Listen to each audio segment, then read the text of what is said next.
नमस्कार साथियों। तो जैसा कि आप देख रहे हो कि आज की अपनी कहानी है गैंग्रीन। अपन इससे पहले 4-5 कहानी और पढ़ चुके हैं। जैसे एक टोकरी भर मिट्टी सबसे पहली कहानी थी, और उसके बाद कौन कौन सी हो चुकी है, कानों में कंगना हो चुकी है, ठीक है, और कोशिका घटवार हो चुकी है, इंस्पेक्टर मातादीन चांद पर हो चुकी है।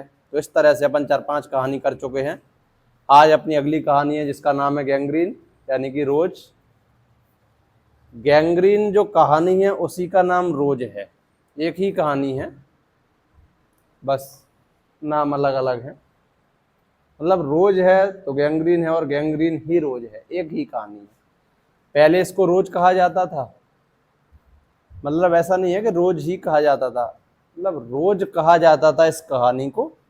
और फिर इसके 5वें संस्करण में जब ये प्रकाशित हुई तो इसको गैंग्रीन कहा जाने लगा। गैंग्रीन, देखो गैंग्रीन क्यों कहा जाने लगा अभी बता देते हैं। इसका भावार्थ क्या है, क्योंकि प्रत्येक कार्य के पीछे कुछ न कुछ कारण होता है। यूं ही नहीं किसी को कुछ कहा जाता, कुछ न कुछ तो वजह होती ही है। यूं ही कोई बेभगवान नहीं होता, है ना। कुछ तो शिकायतें रही ही होंगी। तो देखो गैंग्रीन इसीलिए कहा जाता है क्योंकि इसमें एक डॉक्टर साहब हैं जिनका नाम है महेश्वर। महेश्वर जो डॉक्टर साहब हैं वो इलाज करते हैं मरीजों का, गैंग्रीन के पेशेंटों को देखते हैं डिस्पेंसरी में। गैंग्रीन एक रोग होता है जो लोगों को हो जाता है कांटा चुभने से। कांटा चुभने के कारण जब रोग हो जाता है, गैंग्रीन घाव हो जाता है, तो फिर उसको ठीक करने के लिए कई बार लोगों का पैर तक काटना पड़ जाता है, क्योंकि अगर पैर न काटें तो वो गैंग्रीन पूरे शरीर में फैल जाएगा। तो इसीलिए इसका नाम रखा गया गैंग्रीन। और नंबर 2, नाम इसका रोज क्यों है, क्योंकि इसमें एक नायिका है जिसका नाम है मालती, और एक नायक है जिनका नाम है महेश्वर, और एक लेखक है, या मैं शैली में लिखी गई है। मैं शैली होती है एक,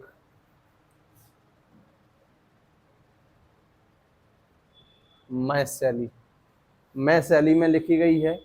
इसीलिए इसको कहा जाता है क्या, मैं शैली में ये कहानी लिखी गई है। कहाँ थे अपन, पेन लेने गए तब तक भूल गए कहाँ थे। तो अच्छा, रोज क्यों कहा जाता है, क्योंकि इसमें एक देखो इसके पात्र कौन है, मालती है, महेश्वर है। मालती और महेश्वर का एक लड़का है छोटा सा जिसका नाम है टिटी। और कौन है, मालती, महेश्वर, टिटी, और मैं है लेखक। मैं कौन है, लेखक।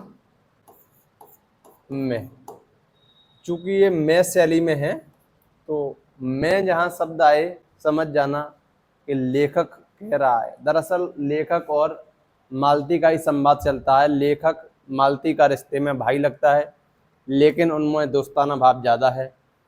4 बरस बाद मालती से पहली बार आज लेखक मिल रहा है। लेखक जाता है मालती के घर में, तो वो देखता है कि मालती बहुत ज़्यादा चंचल लड़की थी। बचपन में किताबों को फाड़ डालती थी, किताबें कभी नहीं पढ़ती थी। पापा पूछते थे ये वाला चैप्टर याद कर लिया, तो मालती कहती थी नहीं किया, और बड़े स्वाभिमानी ढंग से कहती थी, मतलब ऐसे भाव से जैसे कि उसने बहुत अच्छा काम कर दिया हो याद न करके। पेजों को फाड़ डालती थी, ठीक है, ये सारी बातें हैं। जब शादी हो जाती है मालती की, तो मालती बहुत ही शालीन स्त्री बन जाती है, बहुत ज़्यादा शांत हो जाती है, क्योंकि माँ उसके जो पति हैं वो डिस्पेंसरी से आते हैं, 2-3 बजे तक आते हैं रोज़। और मालती रोज़ उनका इंतज़ार करती रहती है, बैठी रहती है, आएंगे तब खाना खाएंगे अपन। और फिर कोई भी काम हो, बोलते ये तो रोज़ ही होता है। जैसे टिटी गिर जाता है तो लेखक 4 साल बाद उसके यहाँ जाता है, तो लेखक बोलता है कि ये बच्चा गिर गया, उसके चोट लग गई होगी, बहुत तेज गिरा है। तो बोलते ये तो रोज ही गिरता है।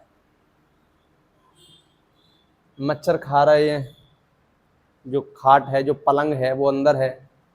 अगर पलंग बाहर निकालेंगे, मतलब मेहनत लगेगी थोड़ा सा, बाहर निकालेंगे हवा में तो चूंकि मच्छर खा रहे हैं तो मालती कहती है तो रोज ही खाते हैं, खाना 11 बजे खा रहे हैं, है ना, 10 बजे खा रहे हैं, कुछ भी हो रहा है, ये तो रोज ही होता है, सब कुछ रोज होता है। हर बात पर मालती कहती है ये तो रोज ही होता है, काम करना है, पानी नहीं है, बर्तन धोना है।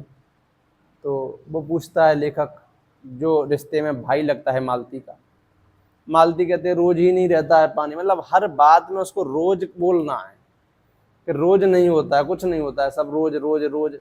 तो इसी तरह कहानी का नाम पड़ गया रोज। तो जहां पर इस तरह की लाइनें आए, पंक्तियां आए और पूछा जाए आपसे कि फलानी पंक्ति किस कहानी से संबंधित है और जिसमें लिखा हो कि ये तो रोज ही होता है, तो समझ जाना वो रोज क्या है, कहानी है रोज, जिसका नाम है गैंग्रीन, मैं शैली में लिखी गई है। ठीक है, 5वें संस्करण में, ये बेपथगा संस्करण है, एक बेपथगा कहानी संग्रह है अज्ञेय का, तो उसमें ये संकलित की गई है। और बेपथगा के 5वें संकलन में इसका नाम, जो कि 1990 में प्रकाश में आया था, इसका नाम गैंग्रीन कर दिया गया। ठीक है, और ये लिखी कहाँ थी अज्ञेय ने, डलहौजी जेल में लिखी थी 1931 में, लेकिन प्रकाशित हुई है 1937 में, और कहीं कहीं 1934 मिलता है। तो 2 प्रकाशन वर्ष इसके मिलते हैं, 1934 और 1937। जो भी आपको दिखे पेपर में उसको लगा देना है। अगर 34 दिखे तो वो ज़्यादा परफेक्ट है, ज़्यादा एक्यूरेट है, 34 ज़्यादा ऑथेंटिक है, तो आपको 34 लगाना है। ठीक है, सीधे कहानी पर आते हैं।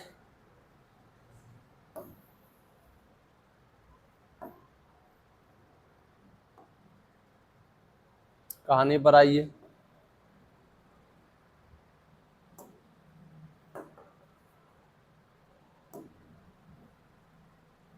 देखो, मई 1934 में लिखी गई है, किसने लिखी है, अज्ञेय ने। अब कमेंट में बताइए अज्ञेय का नाम पूरा क्या है। अज्ञेय का पूरा नाम है 1 किलोमीटर लंबा, वो नाम आपको बताना है। ठीक है, थोड़ा सा लंबा है। डलहौजी जेल में लिखी गई थी। क्या है ना कि अज्ञेय क्रांतिकारी व्यक्ति भी थे, अज्ञेय बम वगैरह बनाना सीख गए थे, मतलब उनके साथ रहते थे चंद्रशेखर, भगत सिंह, इन लोगों के साथ अज्ञेय ने काम किया है। बाद में अज्ञेय ने कलम उठाई और क्रांतिकारी गतिविधियां छोड़कर लेखन कार्य में आगे बढ़े। देखो, थोड़ा सा बैकग्राउंड ये है, पात्र योजना क्या है। पात्र देख लो, एक है महेश्वर, ये हैं कौन,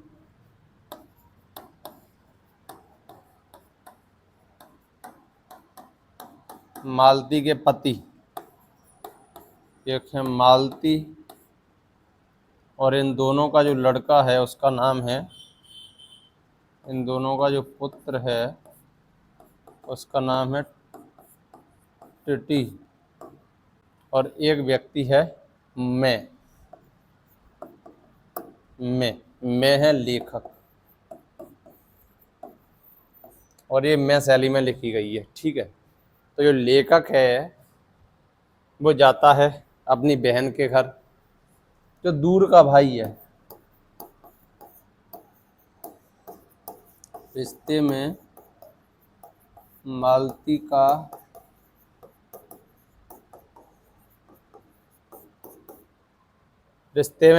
का दूर का भाई लगता है लेखक। तो लेखक जाता है मालती के घर, और मालती के घर पहली बार जा रहा है बीते 4 सालों में। 2 साल शादी से पहले और 2 साल शादी के बाद, तो इसको हो गए 4 साल। ठीक है, थोड़ा सा लाइट ऑन करके आते हैं।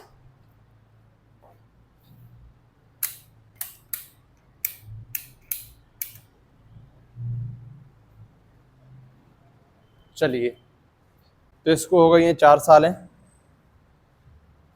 अब देखो कहानी कहाँ से शुरू होती है। दोपहर में उस सूने आंगन में पैर रखते हुए मुझे ऐसा जान पड़ा मानो उस पर किसी सांप की छाया मंडरा रही हो। सांप की छाया किस पे मंडरा रही है, मालती पर मंडरा रही है सांप की छाया। उसके वातावरण में कुछ ऐसा अकथ्य अस्पृश्य अस्पृश्य किंतु फिर भी बोझल और प्रकंपमय और घना सा फैल रहा था। मेरी आहट सुनते ही मालती बाहर निकली। मुझे देखकर पहचान कर उसकी मुरझाई हुई मुख मुद्रा तनिक से मीठे विस्मय से जागी और फिर पूर्ववत हो गई। उसने कहा, आ जाओ, और बिना उत्तर की प्रतीक्षा किए भीतर की ओर चली। मैं भी उसके पीछे हो लिया। भीतर पहुंचकर मैंने पूछा, वे यहाँ नहीं है? मैंने पूछा? किसने पूछा? मैं कौन है? लेखक। लेखक अंदर घुसा मालती के घर में। लेखक ने पूछा, वे यहाँ नहीं है? कौन वे? महेश्वर, मालती के पति। अभी आए नहीं, मालती कह रही है। दफ्तर में है, डिस्पेंसरी में है, पेशेंट को देखने गए हो। क्योंकि महेश्वर जो है वो पेशेंट को देखते हैं। डॉक्टर आदमी है महेश्वर। कोई 1:30-2 बजे आया करते हैं। मतलब यहीं से बात समझ में आ जाएगा, रोज ही आया करते हैं ना 1:30-2 बजे, कि वो तो आते ही हैं 1:30 बजे, रोज ही आते हैं।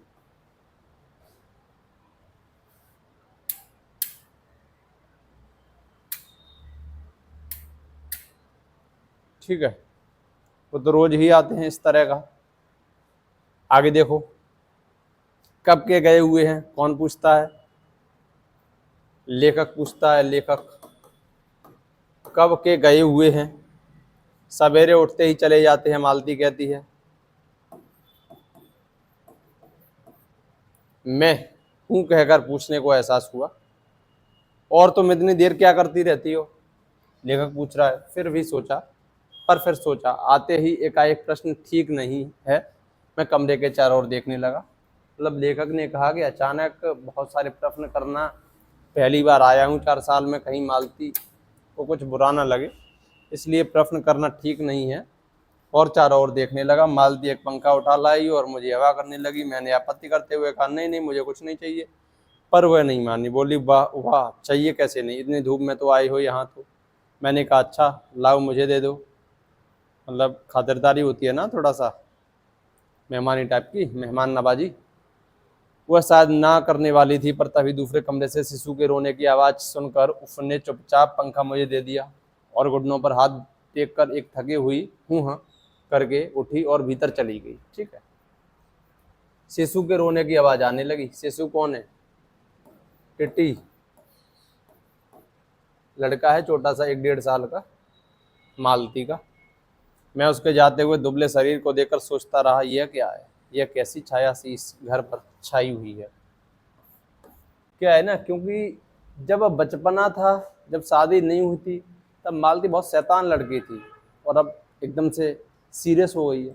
कभी कभी होता है ना कि अपना कोई मित्र हो, बहुत ज़्यादा शैतान हो, मतलब ऊधम करता हो, शरारत करता हो, मजाकिया अंदाज हो, और एकदम से सीरियस हो जाए वो, तो ऐसा लगता है कि इसको क्या हो गया। तो वही सोच रहा है लेखक कि क्या से क्या हो गया इसको। मालती मेरे दूर के रिश्ते की बहन है, देखो अभी आ गया जो अपन ने बात की थी, किंतु उसे सखी कहना ही उचित है, क्योंकि हमारा परस्पर संबंध सख्य का ही रहा है। हम बचपन से इकट्ठे खेले हैं, इकट्ठे लड़े हैं और इकट्ठे पिटे हैं, सब कुछ साथ साथ किया है, और हमारी पढ़ाई भी बहुत सी इकट्ठी हुई थी, और हमारे व्यवहार में सदा सख्य की स्वेच्छा और स्वच्छंदता रही है। वह कभी भ्रातृत्व के या बड़े छोटेपन के संबंध में नहीं रही। ठीक है, मैं कोई 4 वर्ष बाद, देख लो भैया, ये लाइन याद रख लेना है, क्योंकि कभी कभी सीधा पूछा जाता है। एक आध बार ये क्वेश्चन आया भी है कि कितने वर्ष बाद लेखक मालती से मिलने गया, तो 4 वर्ष बाद। कोई 4 वर्ष बाद उसे देखने आया हूँ। जब मैंने उसे इससे पूर्व देखा था तब वह लड़की ही थी, है ना, लड़की थी। अब वो है विवाहिता है, एक बच्चे की माँ भी है। किसकी माँ है? बच्चे का नाम क्या है? ध्यान रखेंगे, टिटी। इससे कोई परिवर्तन उसमें आया होगा, और यदि आया होगा तो क्या, यह मैंने अभी तक सोचा नहीं था। किंतु अब उसकी पीठ की ओर देखता हुआ मैं सोच रहा था, यह कैसी छाया इस घर पर छाई हुई है, और विशेषतः या मालती पर। मतलब एकदम से सीरियस हो गई थी ना वो, इसीलिए। मालती बच्चे को लेकर लौट आई और फिर मुझसे कुछ दूर नीचे बिछी हुई दरी पर बैठ गई। मैंने अपनी कुर्सी घुमाकर कुछ उसकी ओर उन्मुख होकर पूछा, इसका नाम क्या है? पूछा था लेखक ने बच्चे की ओर देख कर के, what is the name of this child, मतलब बच्चे का नाम क्या है? मालती ने बच्चे की ओर देखते हुए उत्तर दिया, नाम तो कोई निश्चित नहीं किया, वैसे टिटी कहते हैं। 1 आध साल का ही है ना, तो कुछ निश्चित नहीं है, लेकिन टिटी बोल देते हैं, बुलाने के लिए बोल देते हैं ना बच्चों को। कोई घर में हुए छुटकी, छोटू, कल्ला, भूरा, ये सब नाम जो भारत में घर घर में पाए ही जाते हैं। छोटू तो घर घर में मिलता है, छुटकी बच्चियों को बोला जाता है, कल्ला भूरा, थोड़ा सांवला कल्ला बोल दो, गोरा है भूरा बोल दो। मैंने उसे बुलाया, टिटी टिटी आया, पर वह अपनी बड़ी बड़ी आंखों से मेरी ओर देखता हुआ अपनी माँ से चिपट गया और रुआंसा होकर कहने लगा, ठीक है, बच्चा रोने लगा। मालती ने फिर उसकी ओर एक नज़र देखा और फिर बाहर आकर आंगन की ओर देखने लगी। काफ़ी देर मौन रहा। थोड़ी देर तक तो वह मौन आकस्मिक ही था। लेखक मौन रहा है मतलब बोला नहीं है उस देर तक, जिसमें मैं प्रतीक्षा में था कि मालती कुछ पूछे। मैं कौन? लेखक। मैं शैली में लिखी गई है। और लेखक कौन? अज्ञेय, सच्चिदानंद भीरानंद बादशायन अज्ञेय। किंतु उसके बाद एकाएक मुझे ध्यान हुआ, मालती ने कोई बात ही नहीं की, यह भी नहीं पूछा कि मैं कैसा हूँ, कैसे आया हूँ। चुप बैठी है। क्या विवाह के 2 वर्ष में हुआ बीते दिन भूल गई, या अब मुझे दूर इस विशेष अंतर पर रखना चाहती है, क्योंकि वह निर्बाध स्वच्छंदता अब तो नहीं हो सकती, पर फिर भी ऐसा मौन जैसा अजनबी से भी नहीं होना चाहिए। मतलब लेखक सोच रहा है कि ये किस तरह का मौन है। क्या विवाह के 2 ही साल में सब कुछ बदल गया? पहले ये कैसी स्वच्छंद थी, हम किस तरह से हंसते लड़ते झगड़ते थे, मौज किया करते थे, और आज तो ये एकदम से सीरियस मोड में है। काफ़ी दूर बैठी हुई है कि पंखा ला दूं, हवा कर दूं, पानी ला दूं, बस इतना ही पूछ रही है, मेहमान नवाजी कर रही है। जबकि हम तो दोस्त थे ना, हमारे अंदर दूर का जो भाई बहन का रिश्ता था उससे ज़्यादा सख्य भाव का रिश्ता था। तो ये कैसे हो गया? क्योंकि दोस्ती में कोई छोटा बड़ा नहीं होता है ना। अगर कोई कुछ कर रहा है तो दूसरा उसका हाथ बटा देता है ना। ऐसा तो नहीं है कि सेवा करे कि आप बैठ जाओ सर, पानी ला रहे हैं। ये तो बॉस में और उसके सबऑर्डिनेट में रहता है ना, ये सब तो नहीं रहता दोस्ती में। ठीक है। मैंने कुछ खिन्न सा होकर दूसरी ओर देखते हुए कहा, जान पड़ता है तुम्हें मेरे आने से विशेष प्रसन्नता नहीं हुई। तो वो बहुत देर तक देखता रहा कि मालती के चेहरे पर खुशी ही नहीं है, जबकि ऐसा होता नहीं है कि 4 साल बाद अपन किसी मित्र से मिलें और अपने चेहरे पर खुशी ना हो। ठीक है, तो इसीलिए तो वो सोच में पड़ गया था कि चेहरे पर खुशी ही नहीं है।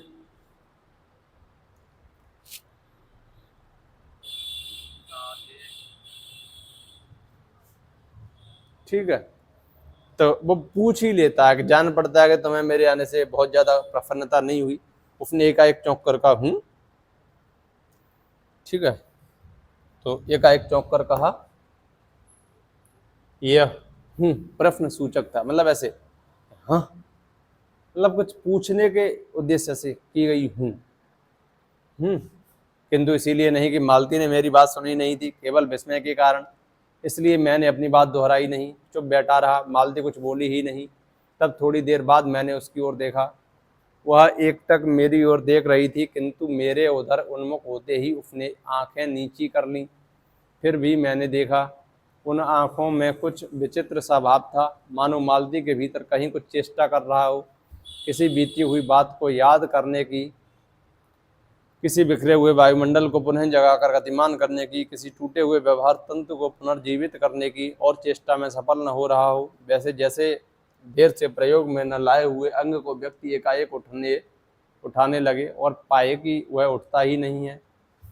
चिर विस्मृति में मानो मर गया है, उतने क्षीण बल से, यद्यपि वह सारा प्राप्य बल है, उठ नहीं सकता। मुझे ऐसा जान पड़ा कि मानो किसी जीवित प्राणी के गले में किसी मृत्यु जंतु का तोक डाल दिया गया है, वह उसे उतार कर फेंकना चाहे पर उतार न पाए।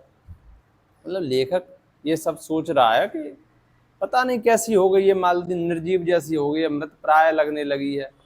कि इसके जीवन में कुछ बचा ही ना हो, सब कुछ निरर्थक निरर्थक हो, सूना सूना लग रहा हो सब कुछ।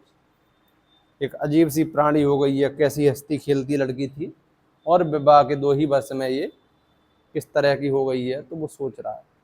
तभी किसी ने किवाड़ खटखटाए, मैंने मालती की ओर देखा, हुआ हिली नहीं। जब किवाड़ दूसरी बार खटखटाए गए तब वह शिशु को लेकर अलग करके उठी और किवाड़ खोलने गई।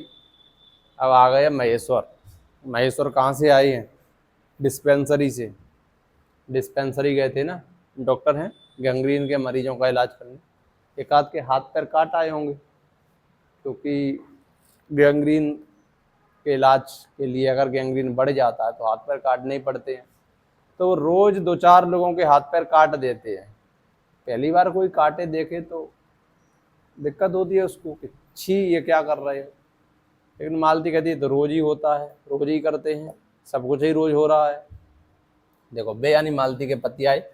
मैंने उन्हें पहली बार देखा था, यद्यपि फोटो से उन्हें पहचानता था। मैंने उसने लेखक ने जहाँ भी मैं आए लेखक है वो परिचय हुआ। मालती ने खाना तैयार करने आंगन में चली गई और हम दोनों भीतर बैठकर बातचीत करने लगे, उनकी नौकरी के बारे में, उनके जीवन के बारे में, उस स्थान के बारे में और ऐसे अन्य विषयों के बारे में जो पहले परिचय पर उठा करते हैं, एक तरह का स्वरक्षात्मक कवच बनकर, है ना।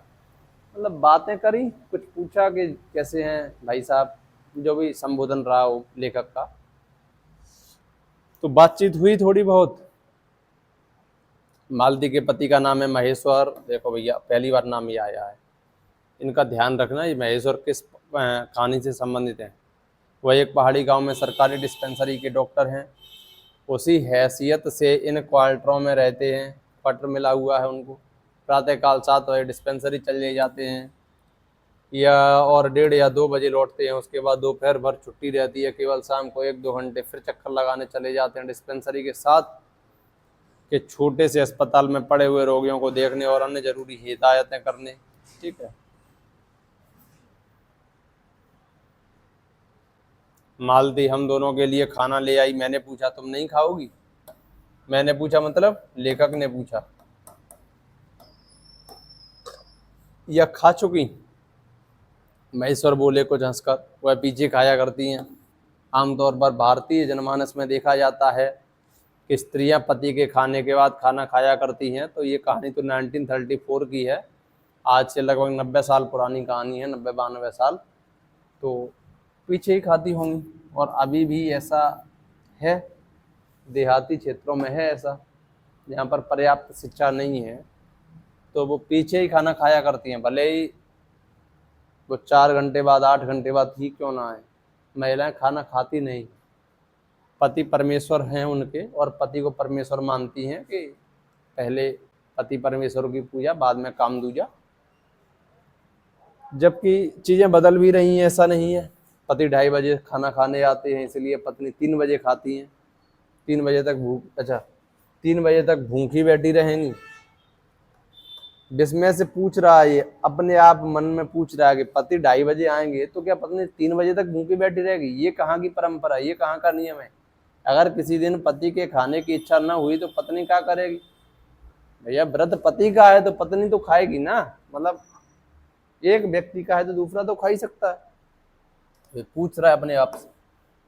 अगला देखो, महेश्वर खाना आरंभ करते हुए मेरी ओर देखकर बोले, आपको तो खाने का मजा ही क्या आएगा, ऐसे बेवक्त खा रहे हैं। ठीक है, अब महेश्वर और उनमें बात हो रही है लेखक में, तो देख लेना बात क्या हो रही है, क्या ही उनकी बातें पढ़ें। मालती टोक कर बोली, मेरे लिए तो यह नई बात नहीं है, रोज ही ऐसा होता है, देख लो भैया। 3 बजे खाती है, वो तो रोज ही होना है उसके लिए, तो सब कुछ रोज होता है कि तो रोज ही आते हैं लेट, रोज ही रोता है बच्चा, रोज ही पानी खत्म हो जाता है। मालती बच्चे को गोद में लिए हुए थी, बच्चा रो रहा था पर उसकी ओर कोई ध्यान नहीं दे रहा था। क्यों नहीं ध्यान दे रहा था? क्योंकि वो तो रोज ही रोता है। ध्यान दे रहा था लेखक कि भैया ये बच्चा रो रहा है, इसको चुप करा दो। मालती करी तो रोज ही रोता है, मालती का अलग ही चल रहा है ना, रोज ही रोता है। मैंने कहा यह रोता क्यों है? मालती बोली, हो ही गया है चिड़चिड़ा सा, हमेशा ही रोता है। हमेशा का मतलब ही क्या? रोज। ये तो रोज ही रोता है, वो तो रोज ही होगा सब कुछ। ठीक है, फिर बच्चे को डांट कर कहा चुप कर, जिससे वह और भी रोने लगा। मालती ने भूमि पर बैठा दिया और बोली, अच्छा ले ले रो ले, और रोटी लेने आंगन की ओर चली गई, है ना, क्योंकि वो दोनों खाना खा रहे थे ना, महेश्वर और लेखक। मैं जब हमने भोजन समाप्त किया तब 3 बजने वाले ही थे। महेश्वर ने बताया कि उन्हें आज जल्दी अस्पताल जाना है, यहाँ 1-2 चिंताजनक केस आए हुए हैं जिनका ऑपरेशन करना पड़ेगा, 2 की शायद टांग काटनी पड़ जाए, गैंग्रीन हो गया है। अब आया है गैंग्रीन पहली बार, इसीलिए नाम रख दिया है गैंग्रीन, और रोज आएगा इसीलिए रोज नाम रख दिया है ना, वो हर बार आता है, बार बार आएगा कहानी में। गैंग्रीन हो गया है, थोड़ी ही देर में वह चले गए। मालती किवाड़ बंद कर आई और मेरे पास बैठने ही लगी थी कि मैंने कहा अब खाना तो खा लो। मैंने उतनी देर टिटी से खेलता हूँ, मैं उतनी देर तक टिटी से खेलता हूँ। मैं कौन? लेखक, टिटी से खेलता हूँ। वह बोली खा लूंगी, मेरे खाने की कौन बात है, किंतु चली गई। मैं टिटी को हाथ में लेकर झुलाने लगा, जिससे वह कुछ देर के लिए शांत हो गया। ठीक है, जिससे वह कुछ देर तक शांत हो गया। आगे देखो,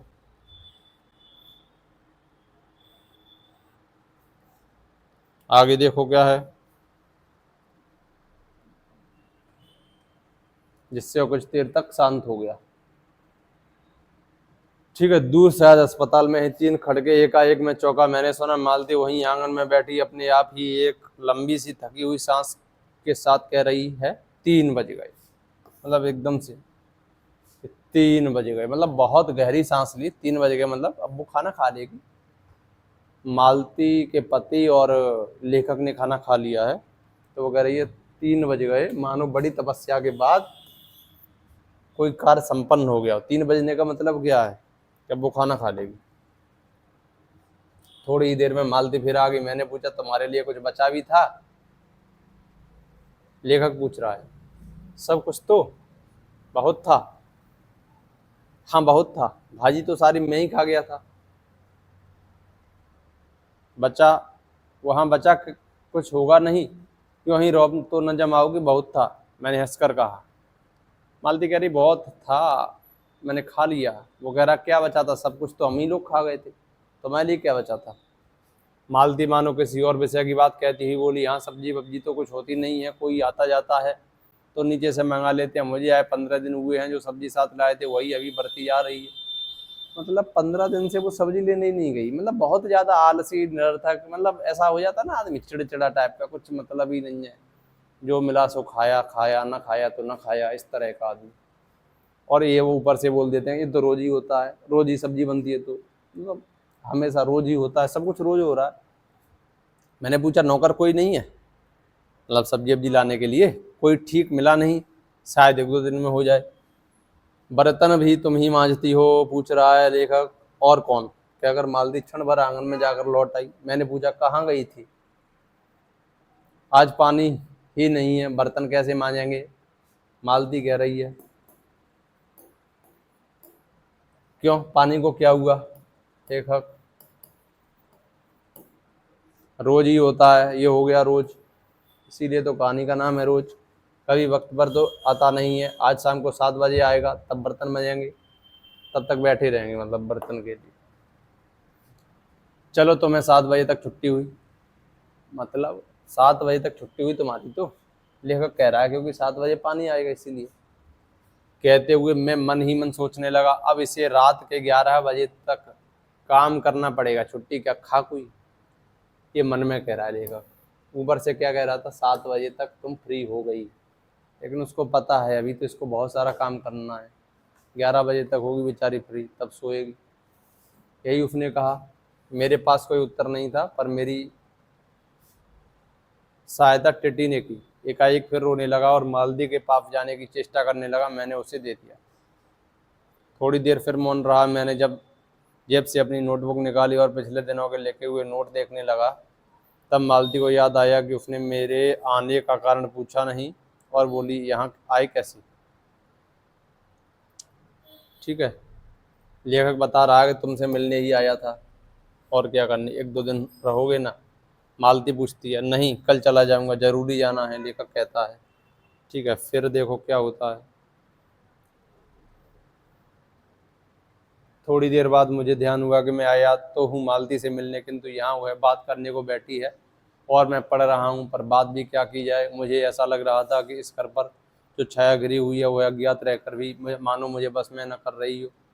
मैं भी वैसा ही नीरस निर्जीव सा हो रहा हूँ जैसा, हाँ, जैसे यह घर, जैसे मालती। मतलब उसको डर लगने लगा कि कहीं मैं भी ना ऐसा ही हो जाऊं, नीरफ निरर्थक। मैंने पूछा, तुम कुछ पढ़ती लिखती नहीं? मैं चारों ओर देखने लगा कि कहीं किताबें दिख पड़े।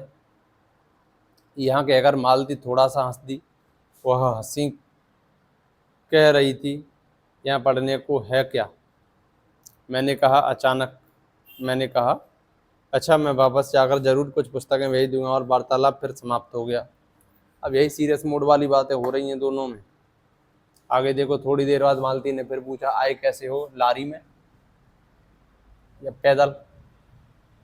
इतनी दूर बड़ी हिम्मत की, आखिर तुमसे मिलने आया हूँ, ऐसे ही आए हो? पूछ रही ना, कैसे आए हो, गाड़ी से आए हो कि पैदल आए हो, कैसे आना हुआ, पूछ रही है। जब पूरा दिन हो गया, जबकि सबसे पहले कहीं जाते हैं तो सामने वाला एकदम से उसको खुशी होती है। 4 साल बाद कोई मिलने आएगा अपना प्रिय व्यक्ति, तो अपन एकदम से पूछते हैं ना, कैसे आना हुआ, कहाँ से आए, कोई परेशानी तो नहीं हुई। और यहाँ पर है कि मालती ने कुछ नहीं पूछा उससे। और देखो आगे, एकाएक वह एक स्वर टूटा, मौन हो गया। इससे मेरी तंद्रा भी टूटी। मैं उस मौन में सुनने लगा। 4 खड़क हो रहे थे और इसी का पहला घंटा सुनकर मालती रुक गई थी। वह 3 बजने वाली बात तो मैंने फिर देखी। ठीक है, तब 6 कभी के बज चुके थे जब किसी के आने के आठ से मेरी नींद खुली और मैंने देखा कि महेश्वर लौट आए हैं। महेश्वर आ गए भैया डिस्पेंसरी से, दोबारा चले गए थे ना खाना खा के। और उसके उनके साथ ही बिस्तर लिए हुए मेरा कुली। मैं मुंह धोने को पानी मांगने को ही था कि मुझे याद आया पानी नहीं होगा। मैंने हाथों से मुंह पहुँचते महेश्वर से पूछा, आपने बड़ी देर की? ठीक है, मैंने पूछा, गैंग्रीन कैसे हो गया? मरीजों को गैंग्रीन हो जाता था ना, एक कांटा चुभा था, उसी से हो गया। बड़े लापरवाह लोग होते हैं यहाँ के, महेश्वर कह रहे हैं। ये क्या है ना कि महेश्वर घर आ गए हैं। अब वार्तालाप हो रही महेश्वर और किसकी? लेखक की। मैंने पूछा, यहाँ आपको केस अच्छे मिल जाते हैं? आय के लिहाज से नहीं, डॉक्टरी के अभ्यास के लिए। बोले, हाँ, मिल ही जाते हैं। यही गैंग्रीन है, हर दूसरे चौथे दिन एक केस आ जाता है, नीचे बड़े अस्पतालों में भी।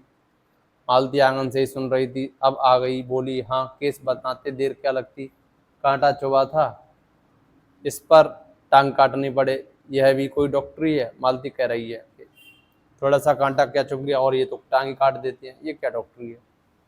हर दूसरे दिन किसी की टांग किसी की बाँह काट के आ जाते हैं, इसी का नाम अच्छा अभ्यास है ना? रात भर काट के आ जाते हैं और यही इनका अभ्यास है। महेश्वर हंसे, बोले, न काटें तो क्या करें, उसकी जान गंवाएं? हाँ, पहले तो दुनिया में कांटे होते ही नहीं होंगे, आज तक तो सुना नहीं था कि कांटों के चुभने से मर जाते हैं। महेश्वर ने उत्तर नहीं दिया, मुस्कुरा दिए। ठीक है, मालती महेश्वर में हो रही है थोड़ी थोड़ी बात। मालती मेरी ओर देखकर बोली, ऐसे ही होते हैं डॉक्टर, सरकारी अस्पताल है ना, क्या परवाह है, मैं तो रोज ही ऐसी बातें सुनती हूँ। देखो भैया, कोई भी काम होता है वो रोज करती है। अब कोई मर मुर जाए तो ख्याल ही नहीं होता, पहले तो रात रात भर नींद नहीं आया करती थी। ठीक है, तभी आंगन में खुले हुए नल ने कहा, tip tip tip tip tip, पानी आ गया। पानी नहीं था ना मालती के घर में। मालती ने कहा, पानी, और उठकर चली गई। खन खनाहट से हमने जाना, बर्तन धोए जाने लगे हैं। टिटी महेश्वर की टांगों के सहारे खड़ा मेरी ओर देख रहा था। अब एकाएक उन्हें छोड़कर मालती की ओर खिसकता हुआ चला। महेश्वर ने कहा, उधर मत जा, और उसे गोद में उठा लिया।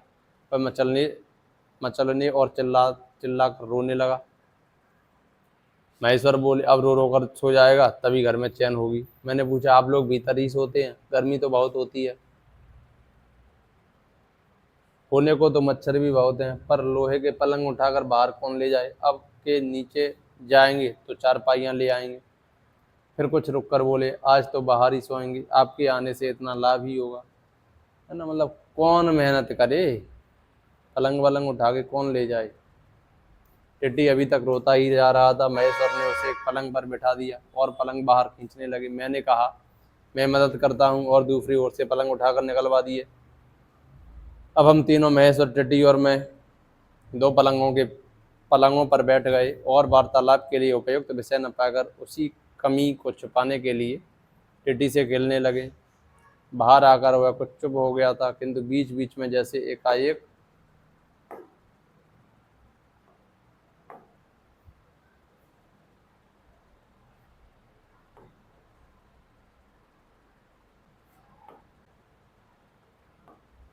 कहाँ गया,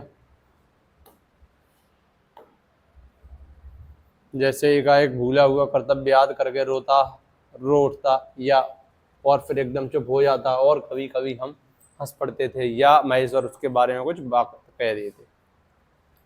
मतलब कुछ नहीं है, मतलब सिर्फ इतना है कि बहुत ज़्यादा बातें हैं नहीं किसी के पास। जो लेखक है वो बात करना चाहता है लेकिन सीरियस मुद्दा हो जाता है। मालती बिल्कुल मशीन टाइप की हो गई है कि रोज ही होता है, सब कुछ रोज होता है। महेश्वर आते हैं 3 बजे, मतलब डेली का ढर्रा है। एक रूटीन सा है कि 7 बजे उठे, 8 बजे नाश्ता किया, 9 बजे ऑफिस निकल गए, 9 से 2:30 बजे आए, 2 बजे आए, 2 बजे से लंच किया, 3 बजे तक, फिर 3 बजे मालती ने खाया, फिर घर चले गए। मतलब जीवन में कुछ नहीं है, नीरसता आ गई है बहुत ज़्यादा, बिल्कुल चहल पहल बची ही नहीं है ना। कितना टाइम हो गया, चलो बस 5 मिनट की और है। मालती बर्तन धो चुकी थी जब वह उन्हें लेकर आंगन के एक और रसोई के छप्पर की ओर चली, तब महेश्वर ने कहा, थोड़े से आम लाया हूँ, वह भी धो लेना। मालती ने कहा, कहाँ है? मतलब कुछ नहीं है कहानी में, संपूर्ण कहानी वही जीवन का ढर्रा, जीवन, दाम्पत्य जीवन का जो ढर्रा है वही ढर्रा चल रहा है। अंगीठी पर रखे हैं, कागज में लिपटे हुए हैं। मालती ने भीतर जाकर आम उठाए और अपने अंचल में डाल लिए। जिस कागज में वे लिपटे हुए थे वह किसी पुराने अखबार का टुकड़ा था, है ना। दरअसल वो दे देता ना लपेट के, दुकान वाला है उसने कागज में लपेट दिए, अखबार के टुकड़े में लपेट दिए थे आम। मालती चलती चलती संध्या के उस क्षण प्रकाश में उसी को पढ़ती जा रही थी। वो नल के पास खड़ी हो गई। मतलब मालती क्या करे, मालती का वही जीवन है, काम करना, झाड़ू लगाना, पोछा करना। टिड्डी रो लिया तो उसका, और वो टिड्डी को भी नहीं मना दिया कि तो रोज ही रोता है, इसका तो रोज का ही काम है। जो स्त्री किताबों को कभी नहीं पढ़ती थी, इतनी चंचल थी कि किताबें फाड़ देती थी और गर्व से कहती थी कि पापा मैंने ये चीज़ नहीं पढ़ी है, जब पापा पूछते थे।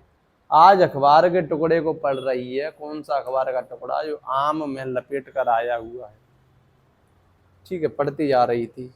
मुझे एक याद आया, बहुत दिनों की बात थी, जब हम स्कूल में भर्ती हुए थे, जब हमारा सबसे बड़ा सुख, सबसे बड़ी विजय थी हाजिरी हो चुकने के बाद चोरी से क्लास से निकल भागना और स्कूल से कुछ दूरी पर आम के बगीचे में पेड़ों पर चढ़कर कच्ची अमियाँ तोड़ तोड़ कर खाना। मुझे याद आया कभी जब मैं भाग आता और मालती नहीं आ पाती थी, तब मैं खिन्न मन से लौट करता था। आज देख लो मालती की हालत। मालती कुछ नहीं पढ़ती थी, उसके माता पिता तंग थे। एक दिन उसके पिता ने एक पुस्तक लाकर दी और कहा कि इसी बीच रोज पढ़ा करो, इसे रोज 20 पेज रोज पढ़ा करो। भैया 20 पेज तो दूर, वो आधा पेज ना पढ़े। हफ्ते भर बाद में देखूं कि इसमें इसे समाप्त कर चुकी हो, नहीं तो मार मार कर चमड़ी उधेड़ दूंगा। मालती ने चुपचाप किताब ले ली, पर क्या उसने पढ़ी? वह नित्य ही उसके 10 पन्ने 20 पन्ने फाड़ देती थी। ये भैया मालती की पढ़ाई। और आज देख लो कितनी सीरियस है। एक टुकड़ा मिल गया अखबार का, वही पढ़ने बैठ गई, है ना, जिसमें आम लपेट कर आए थे। तो यही फर्क है, क्या करे बेचारी, बहुत ज़्यादा नीरस हो गई है। 8वें दिन पिता ने पूछा, किताब समाप्त कर ली क्या? उत्तर दिया, हाँ कर ली। पिता ने कहा, लाओ मैं प्रश्न पूछूंगा। तो चुप खड़ी रही। पिता ने कहा, उद्धत स्वर में बोली, किताब मैंने फाड़ कर फेंक दी, मैं नहीं पढ़ूंगी। स्पष्ट मना है, स्पष्ट नकार है। उसके बाद वह बहुत पीटी, पर वह अलग बात है। इस समय मैं यही सोच रहा था कि वह उद्धत और चंचल मालती आज कितनी सीधी हो गई है, कितनी शांत, और एक अखबार के टुकड़े को तरसती है। जो मालती किताब के रोज 10-20 पेज फाड़ देती थी, आज वो एक टुकड़ा ढूंढ रही है कि मुझे कुछ भी मिल जाए जिससे मैं टाइम पास कर लूँ। मतलब बहुत नीरस हो गया है जीवन। तभी महेश्वर ने पूछा, रोटी कब बनेगी? बस अभी बनाती हूँ। पर अब की बार जब मालती रसोई की ओर चली, तब टिड्डी का कर्तव्य भावना बहुत विस्तीर्ण हुई। हम दोनों चुपचाप रात्रि की और भोजन की, एक दूसरे के कुछ कहने की और न जाने किस किस न्यूनता की पूर्ति छोड़। मैंने महेश्वर से पूछा, आप तो थके होंगे, सो जाइए। वह बोले, थके तो आप अधिक होंगे, 18 मील पैदल चल कर आए हैं, क्योंकि लेखक आया था ना मालती के घर पे। किंतु उनके स्वर ने मानो जोड़ दिया, थका तो मैं भी हूँ। मैं चुप रहा। थोड़ी देर में किसी अपर संज्ञा ने मुझे बताया वह ऊँघ रहे हैं। तब लगभग 10:30 बजे थे। मालती भोजन कर रही थी। मैं थोड़ी देर मालती की ओर देखता रहा। वह किसी विचार में, यद्यपि बहुत गहरे विचार में नहीं, लीन हुई धीरे धीरे खाना खा रही थी। फिर मैं इधर उधर खिसक कर आप पर आराम से होकर आकाश की ओर देखने लगा। पूर्णिमा थी, आकाश अनभ्र था। मैंने देखा उस सरकारी क्वार्टर के दिन में अत्यंत शुष्क और नीरस लगने वाली स्लेट की छत भी चांदनी में चमक रही थी। मैंने देखा पवन में चीड़ के वृक्ष गर्मी से सूख कर मटमैले हुए चीड़ के वृक्ष धीरे धीरे गा रहे थे। मैंने देखा दिन भर की तपन, अशांति, थकान, कुछ नहीं है। वो सोच रहा है पड़े पड़े, ऊपर देख रहा है, ऐसे सो जाते हैं, ऊपर देख रहा है और पड़े पड़े सोच रहा है, आकाश को देख रहा है रात में। वातावरण में खोए जा रहे हैं, जैसे ग्रहण करने के लिए पर्वत से शिशुओं ने अपनी चीड़ वृक्ष रूपी भुजाएं आकाश की ओर बढ़ा रखी हैं। ठीक है, यह सब मानो एक ही क्षण में, एक ही क्रिया की गति में हो गया। मालती ने रोते हुए शिशु को मुझसे लेने के लिए हाथ बढ़ाते हुए कहा, इसके चोटें लगती रहती हैं, रोज ही गिर जाता है, रोज गिर जाता है ना। देखो ये रहा। चांदनी में शिशु कैसा लगता है, इस अलस जिज्ञासा से मैंने टिट्टी की ओर देखा और वह एकाएक मानो किसी ससबोचित वामता से उठा और खिसक कर पलंग से नीचे गिर पड़ा और चिल्ला चिल्ला कर रोने लगा। महेश्वर ने चौंक कर कहा, क्या हुआ?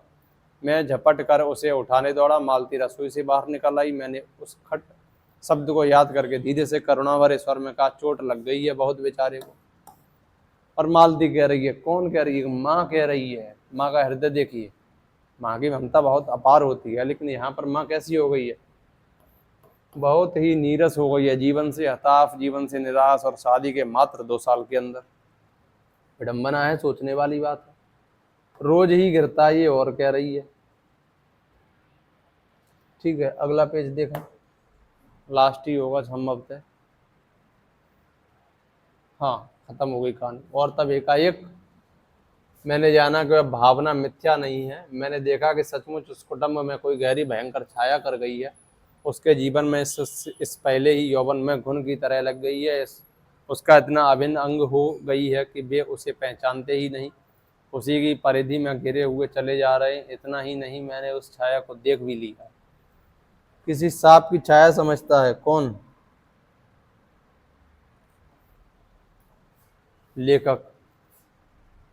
इतनी देर में पूर्ववत शांति हो गई थी। महेश्वर फिर लेट कर ऊँघ रहे थे। टिटी मालती के लेटे हुए शरीर से चिपट कर चपक हो गया था।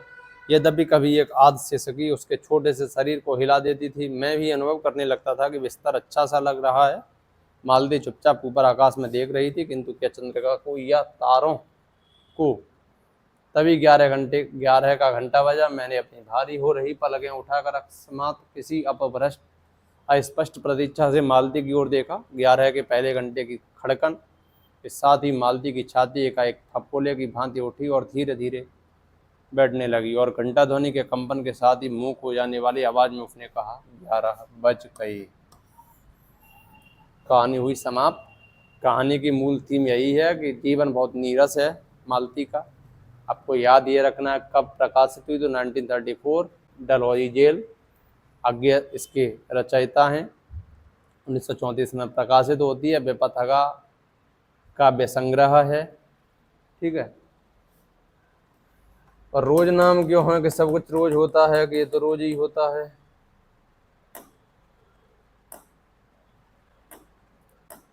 ठीक है, तो संग्रह देख लो, इसका संग्रह क्या है। इसका संग्रह है, काव्य संग्रह का नाम क्या है? बेपतगा। ठीक है, चलो आज के लिए इतना ही। अब अपन एक कविता ले लेते हैं। ठीक है, कहानी बहुत हो गई है। चलो तो आज के लिए इतना ही। कल फिर मिलते हैं, तब तक के लिए नमस्कार।